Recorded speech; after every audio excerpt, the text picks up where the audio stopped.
और एक निवेदन आप लोगों से भी है, पूर्णिमा आ रही है, सत्तू का प्रयोग अवश्य करना। करोगे ना? उसका दान अवश्य करना। कोई आए उसको थोड़ा सा सत्तू अवश्य खिलाना।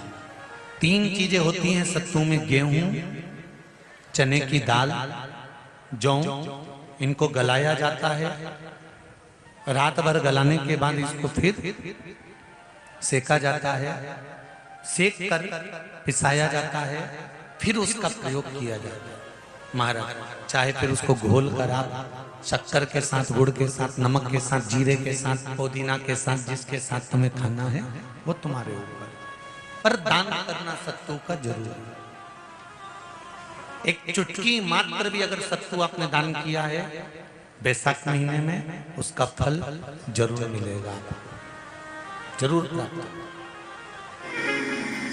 बैसाख के महीने में एक पकवान बनता है शंकर जी का,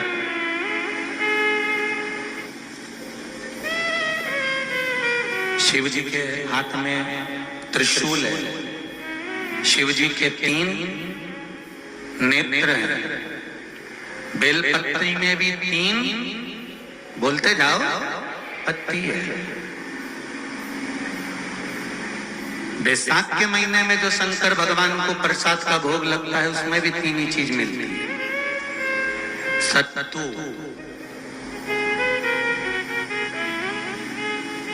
कोई दूसरे महीने में बनता है? जम के तो बोलो नहीं। कब बनता है? यही बैसाख के महीने में। चने की दाल, गेहूं और जौ, इन तीनों को गलाकर सेक कर जो सत्तू तैयार होता है, इसी बैसाख के महीने में परशुराम जयंती के दिन या अमावस्या के दिन या पूर्णिमा के दिन शंकर भगवान को समर्पित होता है और भगवान विष्णु को समर्पित होता है। दुनिया के लोग कहते क्या होता है सत्तू से? सास अपनी बहू से कहती है बेटा सत्तू बना ले, थोड़ा सा सत्तू बाजार से ले आना, 10 रुपए का खरीद कर ले आना।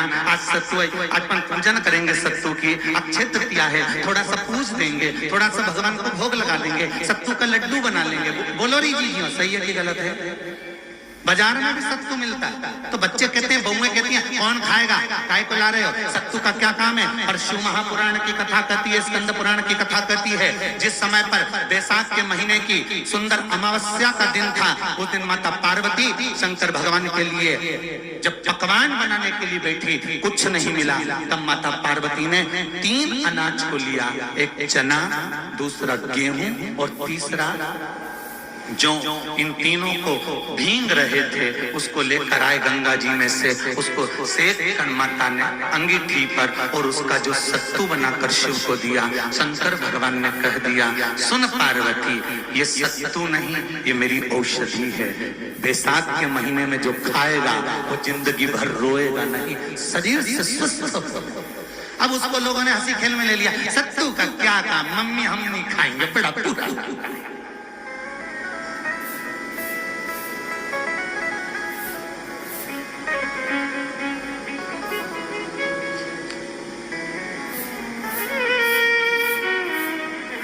शिव जी का एक एक चीज,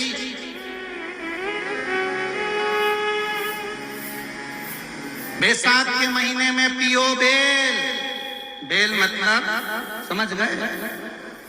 बेल का रस। बैसाख के महीने में पियो बेल और शरीर को रखो ऑलिव बेल।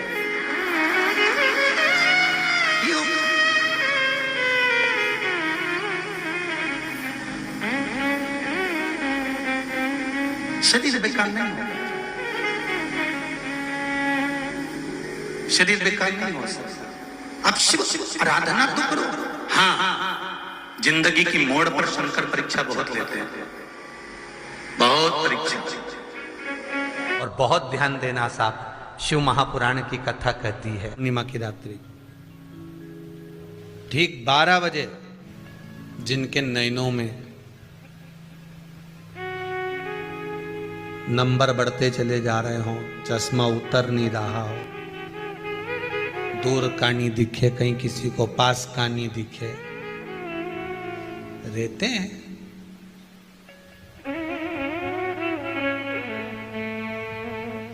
उसके लिए भी है पूर्णिमा के दिन। तुलसी की जो डंडी होती है, तुलसी जैसे बेलपत्र की जो ये डंडी है, ऐसे ही तुलसी का जो पत्ता होता है, उस पत्ते की जो डंडी होती है, उस डंडी को चंद्रमा को देखा जाता है। उस डंडी की जो कोर होती है, उस कोर को दृष्टि से मिलाया जाता है। आप चंद्रमा की, जैसे चंद्रमा का भाग, उस चंद्रमा के भाग को आप उस डंडी के भाग से निहारने का प्रयास करिए। महाराज घर में आइए, घी का दिया लगाइए, उस घी के दीप को लगाने के बाद पूर्णिमा के दिन उस पर एक प्लेट थोड़ी तिरछी कर रख दो, जिससे उसकी कालोच, काई की, उस दीप की, घी के दीप की कालोच उस प्लेट पर आ जाए। थोड़ी सी कालोच ले लीजिए, 5-10 मिनट में आ जाएगी। उसको गाय के घी में मिलाकर आंखों में सुरमा लगाकर रात्रि को सो जाइए। 3 दिन बाद आप महसूस करेंगे कि नेत्र की ज्योति बढ़ना प्रारंभ हो रही है। नेत्र की, अब इस प्रयोग को करने में कोई धन लगा तुम्हारा? अरे बोलो तो सही। कोई दौलत लगी तुम्हारी, कोई संपदा, या फिर तुमने सियोर वाला महाराज के लाके खूब बटोर के दे दिया, कुछ लगा? नहीं। तुम करोगे, लाभ तुम्हें मिलेगा। जो बच्चा बुद्धि से विकलांग हो, विद्या में कमजोर हो, परीक्षा हॉल में पेपर देते समय भूल जाता हो,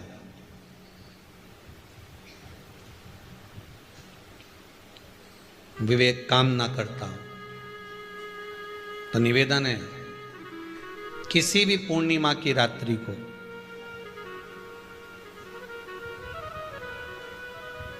बारह बजे गाय के, गौ माता देसी गाय के जो 4 थन होते हैं, उन 4 थन में से जो आगे के थन होते हैं, 2 पीछे की ओर होते हैं, 2 आगे की ओर होते हैं, तो जो आगे के 2 थन है, उस थन का दूध निकलवा लिया जाए और उस दूध का कोई भी मीठा पदार्थ बनाओ तो ठीक है, ना बनाओ तो उसी दूध में शक्कर मिलाकर पूर्णिमा की रात्रि को, जो विवेक से कमजोर हो, बुद्धि से कमजोर हो, या याद करा हुआ सब भूल जाते हो, या आपके लिए भी है कोई चीज रखते हो भूल जाते हो, विवेक याद नहीं रहता, बुद्धि में इतना प्रबल बल नहीं आ पाता, याददाश्त कमजोर होती चली जा रही, तो किसी भी पूर्णिमा की रात्रि को 12 बजे गाय के आगे के 2 थन का दूध, उसमें कोई पदार्थ, शक्कर, गुड़ कुछ भी मिलाकर भगवान के चंद्रदेव की साक्षी में उसको पिला दिया जाए। महाराज बार बार पिलाने की जरूरत ही नहीं पड़ेगी, एक ही बार में काम कर जाएगा और विवेक पूर्ण तरह से कार्य करने लगेगा। देसी गाय के आगे के 2 थन का दूध बड़ा प्रबल होता है।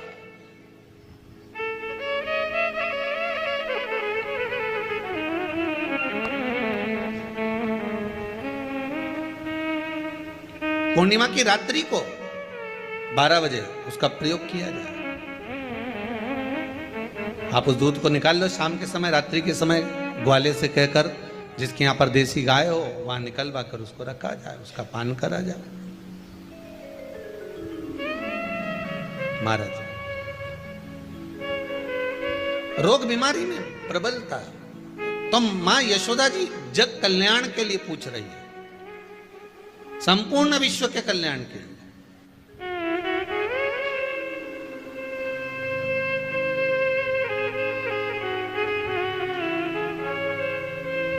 अरे कितना सुंदर संवाद है। स्कंद पुराण में समुद्र मंथन की तिथि, नक्षत्र, घड़ी, पल सब कुछ लिखा हुआ है कि समुद्र मंथन के लिए देवताओं ने इंतजार करा था। कब?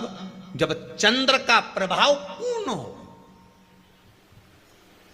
जब चंद्र का प्रभाव पूर्ण होगा तब जो मंथन होगा, उस मंथन का जो सुख होगा वो जीवन को आनंद दे जाएगा।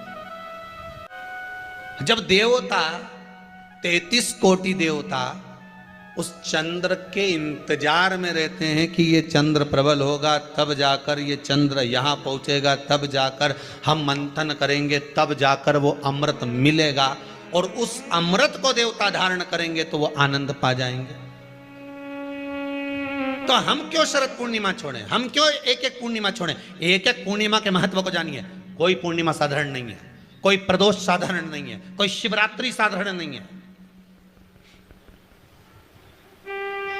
12 महीने शिवरात्रि पड़ती है, 12 महीने में प्रदोष पड़ते हैं, पर 12 महीने पड़ते हैं, हम उसका महत्व ही नहीं जान पाते।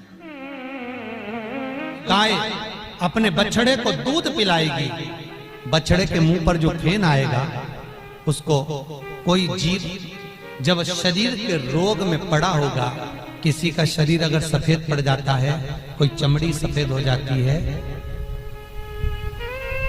कोई चमड़ी कहीं से सफेद पड़ जाए या कोई दाग पड़ जाए, कोई दाग पड़ जाए, वो दाग मिट्टी नहीं रहा हो, तो शिव महापुराण की कथा कहती है पूर्णिमा की रात्रि को शाम के समय जब गाय अपने बछड़े को दूध पिलाए और उसके मुंह पर जो फेन आ जाए उसको चम्मच में निकाल लीजिए, और पूर्णिमा की रात्रि को 12 बजे शरीर पर उस फेन को थोड़ा सा दूध मिलाकर गाय का पूरे शरीर पर जहां जहां पर सफेद दाग पड़ गए हैं वहां लगा लीजिए, और भगवान भूतेश्वर का नाम लेकर 15-20 मिनट तक वो दूध लगे रहने दीजिए, और शरीर से वस्त्र को हटाकर फिर स्नान कर लीजिए। कोई साबुन नहीं लगाना है, कोई शैम्पू नहीं लगाना है, कोई तेल नहीं लगाना है, स्नान कर लीजिए। महाराज 3 या 4 पूर्णिमा आप लगातार करेंगे, शरीर पे से सफेद जो रोग हो जाता है वो समाप्त हो जाता है। कोई दवाई नहीं खाना पड़ती, केवल भूतेश्वर महादेव का स्मरण कर कर उस फेन का प्रयोग कर सकते। जो बच्चा माइंड से विकलांग हो, बुद्धि से कमजोर हो, जिसकी बुद्धि काम ना कर रही हो, पढ़ाई में चित्त नहीं लग रहा हो, खेलने में ज्यादा दिमाग लगता हो और पढ़ाई में ना लगता हो, या कोई माइंड से विकलांग हो, बुद्धि बिल्कुल काम ना कर रही हो, किसी की याददाश्त कमजोर हो गई हो, कुछ भी सामान रख दिया याद ही नहीं रहता हो, तो उसके लिए अमावस्या के दोपहर में 12 बजे गाय जब अपने बछड़े को दूध पिलाए, उसका फेन चम्मच पर निकालकर, जिसकी याददाश्त कमजोर हो, बुद्धि काम ना कर रही हो, विद्या में चित्त न लगता हो, उस व्यक्ति को मात्र 2 अमावस्या वो फेन पिला दिया जाए तो महाराज याददाश्त कभी नहीं जाती, विवेक पूर्ण तरह से काम करता है महाराज, बुद्धि पूर्ण तरह से काम करता है। पूर्णिमा के दिन अगर आप शंकर भगवान को 1 लोटा पानी अगर शिव को समर्पित कर रहे हो, श्वेत पुष्प को रखकर शंकर जी के ऊपर सफेद फूल को चढ़ाकर अगर 1 लोटा जल भी, एक पात्र जल भी शंकर को समर्पित कर रहे हो, तो ये लक्ष्मी के लिए ही तो कर रहे हो। और कौन सी लक्ष्मी? पूर्ण लक्ष्मी, पूर्ण लक्ष्मी। कितना सुंदर संवाद लिखा है, अगर किसी माता का पुत्र मान लो किसी नशे में डूबा हुआ है, कोई नशा कर रहा है और गलत नशा है, आपको लग रहा है कि ये नशे में डूबा हुआ है, आपको लग रहा है कि ये गलत जगह पर डूब गया है, आपको लग रहा है कि मदिरापान में, मांसाहार में या अधिक गांजा आदि का जो भी नशे होते हैं, जितने भी नशे, उसमें डूब चुका है, और माँ उसको समझा रही है तू नशे में मत डूब, तू इस काम को मत कर, तू ये गलत कर्म मत कर। माँ उसको समझा कर हार गई। तो मेरा माताओं से निवेदन है, आप उसको समझाना बंद कर दो, एक काम करना प्रारंभ कर दीजिए। हमें जो शिव महापुराण के माध्यम से शास्त्र कह रहा है कि आप 32 पूर्णिमा के व्रत प्रारंभ कर दो। उसमें करना क्या है आपको? केवल जिस दिन व्रत रहे, रात्रि के समय पर कोई भी मीठा, कुछ भी सामग्री आप चंद्र की रोशनी में, चंद्र को अर्घ देने के बाद, पूजन करने के बाद उसको रखो, और वही सामग्री जो नशा कर रहा है उसको पूर्णिमा के दूसरे दिन उसको खिलाओ। आप धीरे धीरे खिलाना चालू करेंगे, जिस नशे में वो डूबा हुआ उस नशे से वो छूटना प्रारंभ हो जाएगा। 2 पूर्णिमा व्रत करके तो देखो, 3 में तुम्हें जरूरत ही नहीं पड़ेगी, धीरे धीरे आप वो छूटना प्रारंभ हो जाएगा। जब देवता 33 कोटि देवता उस चंद्र के इंतजार में रहते हैं कि ये चंद्र प्रबल होगा, तब जाकर ये चंद्र यहाँ पहुँचेगा, तब जाकर हम मंथन करेंगे, तब जाकर वो अमृत मिलेगा, और उस अमृत को देवता धारण करेंगे तो वो आनंद पा जाएंगे। तो हम क्यों शरद पूर्णिमा छोड़ें, हम क्यों एक एक पूर्णिमा छोड़ें? एक एक पूर्णिमा के महत्व को जानिए। कोई पूर्णिमा साधारण नहीं है, कोई प्रदोष साधारण नहीं है, कोई शिवरात्रि साधारण नहीं है। 12 महीने शिवरात्रि पड़ती है, 12 महीने में प्रदोष पड़ते हैं, पर 12 महीने पड़ते हैं, हम उसका महत्व ही नहीं जान पाते।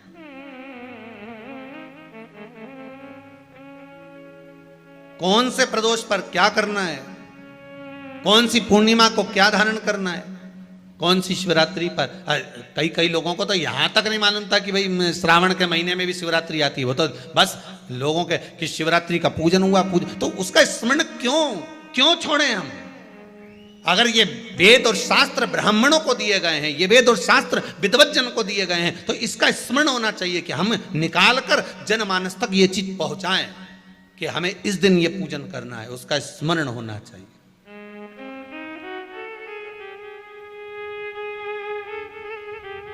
और वो सुख देने वाला।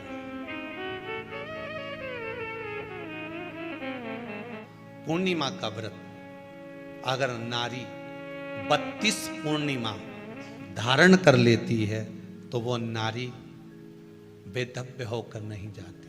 पर आप लोग व्रत जो करते हो ना, जो भी व्रत आप लोग उठाते हो, सोमवार का व्रत जैसे किसी माता जी ने उठा लिया और वो उठाने के बाद, हम तो शादी नहीं हुई थी ना जब भी सोमवार व्रत करते थे, अब शादी हो गई अभी भी हम सोमवार का व्रत कर रहे हैं, करे जा रहे हैं, पर उसका कोई उद्यापन नहीं करा, कोई संकल्प नहीं लिया गया कि मैं 5 करूंगी कि 16 करूंगी कि 25 करूंगी कि 31 करूंगी कि 21 करूंगी। इसलिए पूर्णिमा व्रत का विधान में कहा गया कि 32 पूर्णिमा का पहला संकल्प होना चाहिए। उसके बाद आपकी 32 पूरी हो जाए, फिर आप दूसरे और व्रत कर लो, फिर 32 कर लो, फिर 32 कर लो, पर उसमें पूर्णता का भाव। अभी तक किसी के सोमवार और गुरुवार और शुक्रवार के व्रत ही पूर्ण नहीं हुआ, अभी तक चल रहा है, अभी तक चल रहा है। हम तो सोमवार का व्रत करते हैं, हम तो शनिवार करते हैं, अब शनिवार करते करते 4 साल हो गए, 6 साल हो गए, 5 साल हो गए। भगवान को तो थोड़ा बहुत कुछ खिला पिला के उनको एक बार तो विश्राम दे। ये जितनी पूर्णिमा के व्रत हैं, जितने 12 महीने जो पूर्णिमा पड़ती है, पूनम पड़ती है, ये भले दुनिया के लोग कहते हैं कि ये भगवान राधा और कृष्ण से संबंध रखते हैं, सीता राम जी से संबंध रखते हैं, राम और कृष्ण से संबंध रखते हैं, पर इनका यदि सही संबंध समझा जाए, इनके सही संबंध का यदि स्मरण करा जाए, इनके सही संबंधों का यदि वर्णन किया जाए, तो शिव और चंद्रमा के जो मिलन का केंद्र बिंदु है वही पूर्णिमा है। केवल एक पूर्णिमा वहीं तक नहीं रही कि भगवान कृष्ण और राधा जी ने रास किया। भगवान कृष्ण और राधा जी रास कर रहे हैं, केवल पूर्णिमा वहीं तक सीमित नहीं रही। केवल वहीं तक उसकी सीमितता नहीं है। एक बात ध्यान रखिएगा, यदि काया का रोग हो गया, मान लो शरीर कहीं से सफेद पड़ रहा है, कहीं से काला पड़ रहा है, शरीर में से खाल की फुकड़ी निकलना प्रारंभ हो गई हो, शरीर में काले काले चट्टे पड़ना चालू हो गए हों, या कोई विशेष रोग हो गया, कोई विशेष शरीर में रोग है, बीमारी है, काया बेकार हो रही है, तो सीधी सीधी बात शिव महापुराण की कथा कहती है, सुंदर आनंद में श्रवण कर कर आप अपने जीवन को, ये पूर्णिमा शिव महापुराण की कथा कर, पूर्णिमा आ रही है, कुछ नहीं करना, पीपल का एक पत्ता, उस पत्ते पर थोड़ा सा चावल, थोड़ा सा चावल, पूर्णिमा की रात्रि को अपने हाथ में लेकर, अपने नयनों से लगाकर, शरीर पर से स्वयं उतारकर उसको दरवाजे के पास रख दीजिए। पूर्णिमा की रात्रि को पूर्ण होने पर उस चावल को दूसरे दिन सूंघ कर बहते हुए पानी में डाल दीजिए। महाराज कितने भी रोग से ग्रसित हो गए, पीपल का एक पत्ता 52,000 ब्राह्मण की साक्षी कराता है महाराज। बहुत ध्यान देना, पीपल के वृक्ष में स्वयं नारायण का, मेरे कृष्ण का वास है। स्वयं भगवान गीता के अंतर्गत कहते हैं कि मैं पीपल का वृक्ष हूं, नारायण उसी में। 52,000 ब्राह्मणों का वासा एक पीपल के पत्ते में होता है। और आपको पहले भी कथा में कहा, गाय, ब्राह्मण, बहन, बेटी, ये सब काल का हरण करने वाले हो, काल को हरने वाले हो। रोग को मिटाइए, शिव का स्मरण करो। पूर्णिमा के दिन चावल का एक आखा दाना, आखा दाना जानते हो, पूरा, खंडित चावल नहीं, कितना चावल, एक दाना चावल का शंकर भगवान के शिवलिंग पर समर्पित करिए। एक बेलपत्र जिसका डंडी का मुख अपनी ओर हो, जहां से चावल चढ़ाया है, उस चावल के ऊपर अपनी कामना कर कर रख दीजिए और चंद्रमौली भगवान का स्मरण करिए। कौन से भगवान? शंकर भगवान का सर्वश्रेष्ठ सुंदर नाम है चंद्रमौली। चंद्रमौली भगवान का स्मरण करिए, अपनी कामना कर कर बेलपत्र समर्पित कर कर शिव जी पर एक लोटा पानी, एक जल पात्र समर्पित करो, कलश से जल चढ़ा दीजिए, नैनों में वो जल लगाकर अपनी कामना कर कर वापिस घर को आइए। अगली निमा आएगी, जो कामना करी है मेरा चंद्रमौली भोलेनाथ उसे पूर्ण कर ही देगा। शिव उपासना के लिए जितनी 12 महीने में पूर्णिमा पड़ती है, एक एक पूर्णिमा का व्याख्यान वर्णन करेंगे। आज तो कथा का महत्तम दिवस है, पहला दिवस है, तो हम उसको महत्व समझें कि पूर्णिमा का महत्व क्या है, हम उसका महत्व समझें कि शंकर और चंद्र का रिश्ता क्या है, संबंध क्या है।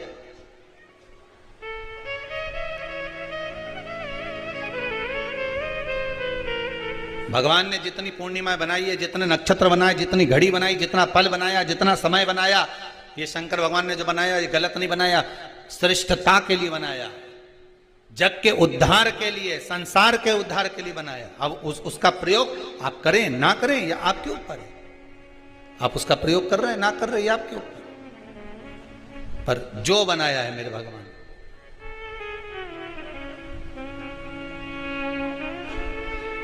शिव देने लगा। किसी सोमवार को 3 नियम बना लो। जिस दिन मेरा भोले बाबा तुम पर कृपा कर दे, उस दिन सोमवार का एक नियम बना कि महीने का एक सोमवार मुझे ऐसा करना है, 3 नियम धारण करना है महीने के सोमवार को। पहला, सुबेरे जाकर शंकर भगवान को 1 लोटा जल चढ़ाना है। दूसरा, दोपहर के समय पर जाकर मुझे बेलपत्री के वृक्ष के नीचे एक चावल का दाना रखकर बेलपत्री की 7, 11, 21, 108, 51 जितनी परिक्रमा आप लगा सकते हो वो लगाना है। और तीसरा, बेलपत्री के वृक्ष के नीचे और शंकर के मंदिर के दरवाजे पर मुझे एक घी का दीपक लगाना है। बस ये 3 नियम जिसने महीने में एक बार ले लिया, समझ लो उसको पीछे हटने की जरूरत ही नहीं, वो आगे ही बढ़े। महीने के किसी एक सोमवार का ऐसा नियम बना लो कि मुझे 3 नियम धारण करना है महीने के किसी भी एक सोमवार को। हम ये नहीं कहेंगे कि तुम सोमवार 5 पढ़ रहे हैं तो 5 को करो, 4 पढ़ रहे हैं तो 4 को करो, 3 पढ़ रहे हैं तो 3 को करो। तुम तो महीने का एक सोमवार का नियम बना। और मेरी जीजियों से, मेरी बेटियों से जो विदेश में रह रही हैं, जो कहीं बाहर रह रही हैं, कहीं बड़े शहर में रह रही हैं, जो रोज मंदिर नहीं जा सकते, हर किसी महीने के एक सोमवार को भी ये नियम निर्धारण कर सकते, तो उनसे कहेंगे कि 3 महीने में एक सोमवार का नियम बना लो। 3 महीने में नहीं बना सकते तो 6 महीने में एक सोमवार का नियम बना लो। और 6 महीने में नहीं बना सकते तो 1 साल में एक सोमवार का ऐसा नियम बना लो कि मैं साल का एक सोमवार ऐसा रहूंगी कि सुबह सोमवार के दिन मंदिर में जाकर जल चढ़ाऊंगी, दोपहर में जाकर बाबा को एक अक्षत का दाना रखकर, अक्षत का मतलब है कि बाबा मेरी दिनों दिन उन्नति करना, बेलपत्री के वृक्ष के नीचे जो अक्षत रखा जाता है वो उन्नति के लिए रखा जाता है। शंकर के शिवलिंग पर जो अक्षत रखा जाता है वो रोग मुक्ति के लिए रखा जाता है। अशोक सुंदरी पर जो अक्षत रखा जाता है वो संतान प्राप्ति के लिए रखा जाता है। षडानंद कार्तिकेय की ओर जो अक्षत रखा जाता है वो हमारे बच्चों की सुख समृद्धि के लिए रखा जाता है। विनायक की ओर, गणेश जी की ओर जो अक्षत रखा जाता है वो हमारे घर में कोई मंगल कार्य आ जाए उसके लिए रखा जाता है। और जो पीठिका होती है जिस पे शिवलिंग रखा होता है, पार्वती जी का हस्तकमल, उस पर अक्षत रखा जाता है तो नारी के अखंड सौभाग्य के लिए रखा जाता है। अक्षत रखने का भी तरीका है। एक चावल का दाना कहाँ रखा जाता है, क्यों रखा जाता है, कैसे रखा। अब कई लोग कहते हैं गुरुजी ये शिव महापुराण में आप ये नियम बताते हो, तरीका बताते हो। हम तो उनसे कहेंगे डॉक्टर के पास जाओगे तो डॉक्टर भी गोली लिखकर ये नहीं कह देगा कि ये सारी गोली एक साथ खा जा। डॉक्टर भी कहेगा ये गोली सुबह खाना है, ये गोली शाम को खाना है, ये गोली दोपहर में खाना, ये गोली भूखे रहकर खाना। बोलो सही है कि गलत है। ये रात्रि को खाना खाने के बाद खा लेना, ये खाना खाने के पहले, ये नाश्ते के पहले। और सुनो ये दवाई, ये वाली पीछे वाली जो दवाई लो ना इसको दूध से लेना, ये वाली जो दवाई लो ना इसको पानी से लेना। और सुनो ये डब्बी है इसको पानी में मिलाकर फिर पीना। दवाई लेने का भी तरीका है, उसी तरह शिव महापुराण में एक एक अक्षत का भी तरीका है और एक एक बेलपत्री का भी तरीका है। अब मान लो कई लोग कहते हैं गुरुजी आप ये तरीका बताते हो शिव पुराण के माध्यम से, कई लोगों के मन में संशय जागता है। तो अगर हम एक साथ चावल चढ़ा दे तो उसका क्या तरीका है। तो हमारा निवेदन है डॉक्टर जो दवाई ले एक ही बार में निपटा जाए, एक ही बार में खा ले। दवाई एक बार में पूरी खा गए असर नहीं करेगी, इसमें डॉक्टर का कोई दोष नहीं है। उसने तो बताया था ऐसे लेना ऐसे लेना। और तुमने मैं डॉक्टर साहब ने पूछा दवाई पूरी ली, शाम की दवाई भूल गई थी, सवेरे की दवाई भूल गई थी, ये दवाई भूल गई थी। डॉक्टर कहेगा हमने तो नियम बताया था, तुमने नहीं खाई तो असर कहाँ से करेगी। तुम असर कब करती है जब हम पूजन के तरीके को जान जाएं, जब हम अर्चना के तरीके को जाएं। आप साल भर का एक सोमवार निकाल लो, 6 महीने का एक सोमवार निकाल लो, 3 महीने का एक सोमवार निकाल लो, महीने का एक सोमवार निकाल लो, अपने से दिल में बन जाए तो एक सोमवार ऐसा निकालो जिसके 3 नियम धारण हो। पहला, उसी सोमवार जिसको कर रहे हो उस दिन सुबह जल चढ़ाना। दूसरे, दोपहर के समय पर जाकर बेलपत्री के वृक्ष के नीचे एक चावल का दाना रखना और परिक्रमा बेलपत्र की जितनी तुमसे बन जाए, जितनी तुम्हारे शरीर की कैपेसिटी हो, जितना तुम्हारा शरीर चलते बन जाए। हम तो ये भी नहीं कहते कि तुम भूखे रहकर भगवान का भजन करो, हम कभी नहीं कहते। हम तो यहां तक कहते हैं, हमारे पुष्टि मार्ग में यहां तक कहा गया कि वल्लभ कुल की एकादशी करो, भले बकरी जैसे चरो पर एकादशी करो। हम तो यहां तक कहते हैं कि बहुत समय से कल मेरी एकादशी है, एकादशी है, एकादशी है, एकादशी है, पूरे घर को हिलाकर रख दिया, एकादशी है, एकादशी, एकादशी है। बहू टेंशन में, बेटा डिप्रेशन में, पति पपीता ला ला के, सेव फल ला ला के, मूंगफली का दाना ला ला के, काजू कतली ला ला के, सेव फल ला ला के, और सारा सामान साबूदाना और खिचड़ी और ना चिप्स ना जाने क्या क्या ला ला के, बेचारा पति एकादशी आती है वो नौमी से चिंता में पड़ जाता है।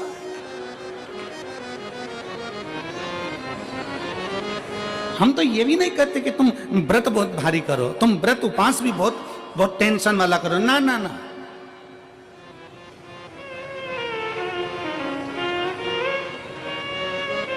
अपने को व्रत उपास भी इतना बहुत भूखे रह रहे हो, बहुत प्यासे रह रहे हो और मालूम पड़े कि भगवान हमें मिलेगा, भगवान हमें मिलेगा। भगवान कहता है कि देख भाई, मैं भी भूखा नहीं रहता, तू भी भूखा मत रहे, मैं भी चकाचक रहता हूँ, तू भी चकाचक रहे, मैं भी अपने। और भगवान शंकर तो ये भी कहते हैं कि अपना परिवार में मत छोड़ो। मेरे पास में पार्वती भी, एक ही देवता है जो विद फैमिली मंदिर में बैठता है।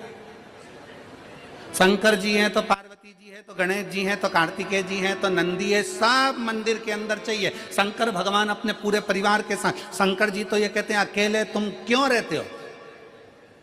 अगर किसी कामना के वश अगर हम दीप लगा रहे हैं या हमारे मन में कोई भाव उत्पन्न है और हम बाबा से कहना चाहते हैं कि बाबा मेरा ये कार्य है, आप पूर्ण करिएगा। तो फिर शिव मंदिर में भी लंबी बाती का दीप आप प्रदोष या सोमवार की अष्टमी या सोमवार या आप शिवरात्रि को बाबा से निवेदन कर कर लगा सकते हैं। हाँ, विशेष जब कोई एक बहुत बड़ी बात हो और आपके कार्य में कहीं अटकल हो रही हो, तो एक ही दीप में दो बाती, शिव और शक्ति, लंबी बाती बनाई, शिव और शक्ति के नाम से दो बाती एक साथ एक दीप में भी लगा सकते हैं। पर कब? जब विशेष कोई आपका कार्य हो और वो अटक रहा हो, विशेष कोई कार्य, और आप बाबा से प्रार्थना कर रहे हो, तो दो बाती का भी प्रयोग आप कर सकते हो। मान लो तुम किसी कार्य के लिए जा रहे हो, 5 बार 6 बार तुम उस कार्य के लिए होकर आ गए, या किसी से अपना पैसा लेना है और तुम उसको पास 50 बार होकर आ गए हो, भैया पैसे कब देगा? या किसी कार्य के लिए जा रहे हो, वो कार्य नहीं हो रहा, 50 बार होकर आ गए, वो काम नहीं हो रहा। शिव महापुराण कहती है लाल चंदन, कौन सा चंदन? लाल चंदन को अच्छा घिसो और घिसकर तैयार कर कर बेलपत्री के ये जो दोनों भाग हैं, दर्शन हो रहे हैं आप लोगों को? लाल चंदन घिसो और घिसकर बेलपत्री के ये दोनों भाग हैं, दोनों पत्तियां जो नीचे की हैं, इसमें उस चंदन को लगा लीजिए। अगर किसी से आपको पैसा लेना है, वो नहीं दे रहा, या कोई काम है या जॉब है या नौकरी है या उसके लिए, या कोई विद्या अध्ययन का कोई कार्य है, कोई स्कूल में पढ़ाई कर रहे हो और वो कार्य नहीं हो रहा, 5 बार 6 बार करके देख लिया, नहीं हो रहा, तो ये दोनों पत्तियों पर लाल चंदन लगाओ। लाल चंदन लगाने का मतलब ये नहीं कि जरा सी तुम बिंदी लगा दो, लाल चंदन जो घिसा है उसको पूरी पत्तियों पर अच्छे से फेरना है, उस लाल चंदन को लगा लीजिए। और महाराज, बीच की पत्ती में थोड़ा सा घृत, घृत मतलब गाय का घी,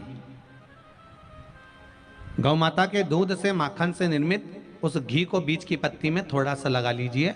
और जो अशोक सुंदरी वाली जगह है, जानते हो ना आप लोग अशोक सुंदरी की जगह, आपको पहले भी कथा में कहा, समझ लीजिए, ये शिवलिंग है, ये जलाधारी पर रखा हुआ है, ये गोल जलाधारी है, यहां से पानी नीचे गिरता है, ठीक है, ऐसे होता ना शिवलिंग। तो शंकर भगवान का पूरा परिवार शिवलिंग के आसपास में होता है। शंकर भगवान के 13 बच्चे हैं। कितने बच्चे हैं शिव जी के? 13 बच्चे, पूरे 13 की 13 बच्चे और धर्म पत्नी शिव जी की शिवलिंग के आसपास में है। जैसे ये जो गोल जलाधारी है, ये माता पार्वती जी का हस्त कमल है। शिवलिंग रखा है, ये शंकर जी का स्वरूप है। जहां से पानी नीचे गिरता है, राइट भाग गणेश जी का स्थान, लेफ्ट भाग 6 कार्तिकेय, षडानंद कार्तिकेय का स्थान। जहां शिवलिंग का जहां पानी जाता है, उसके बीच में एक मोटी सी लाइन होती है, वो शंकर भगवान की सबसे छोटी लड़की जिसका नाम अशोक सुंदरी है, उसका स्थान है। ऊपर से बूंद बूंद पानी जो शिवलिंग पर गिर रहा है, ये शंकर भगवान की 5 लड़कियों का स्थान है, जया, विषहरा, शामली बारी, दौतली और देव। ये शंकर जी की 5 बेटियां हैं जो भगवान शंकर के ऊपर पानी की एक एक बूंद गिराती हैं महाराज। तो शिव जी की जो सबसे छोटी लड़की है अशोक सुंदरी, उस अशोक सुंदरी वाली जगह पर इस बेलपत्र को प्रदोष के दिन या सोमवार के दिन आप घी वाली बेलपत्र को अशोक सुंदरी वाली जगह पर रखकर, ये जो चंदन लगी हुई बेलपत्र है, इसका मुख ऐसा सीधा की सीधा रखोगे तो गणेश जी की ओर हो जाएगा, षडानंद कार्तिकेय की ओर हो जाएगा। अपनी कामना कर कर, जिससे धन लेना है, पैसा लेना है, या जो कार्य निकालना है वो नहीं निकल रहा, बहुत प्रयास कर लिया, अदालत में 50 बार हो जाए, काम नहीं हो रहा, तब इस बेलपत्र का प्रयोग करना, बाबा से विनती करना और विनती कर कर वापिस सजाना। केवल 2 प्रदोष या 2 सोमवार कर लीजिए, बाबा आपकी मनोकामना पूर्ण कर देगा। उस बेलपत्र का सुख प्राप्त हो जाए। बेलपत्र। पर इतना याद रखना, जो चंदन लगा हुआ भाग है वो नीचे होना चाहिए, अशोक सुंदरी की ओर। घृत का भाग अशोक सुंदरी की ओर होना चाहिए, नीचे की ओर, नहीं तो मालूम पड़े तुम ऊपर उल्टा रख दो उसको।